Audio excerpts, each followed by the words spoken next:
Hi guys, எல்லோருக்கும் வணக்கம். இன்னைக்கு திங்கக்கிழமை நம்ம வீட்டில் என்ன சாப்பாடுன்னு வாங்க பார்க்கலாம். சாப்பாடு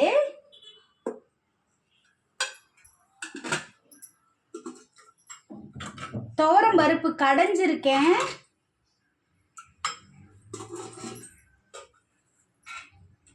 மிளகு ரசம் வச்சிருக்கேன்.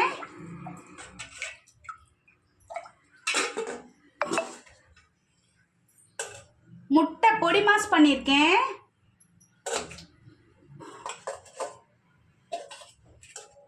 உருளைக்கிழங்கு தோசைக்கல்ல போட்டு எடுத்திருக்கேன்.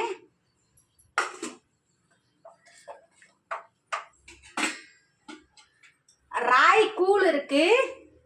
இப்போ எங்க ஊர் பக்கம் தேனி பக்கம்லாம் பார்த்துட்டிங்கன்னா கம்மங்கூழ் தான் ரொம்ப ஃபேமஸ். ஆனால் இங்கே சென்னை சைடு எல்லார் வீட்லேயுமே கேழ்வரகு கூழ் தான் சாப்பிடுவாங்க நிறையா.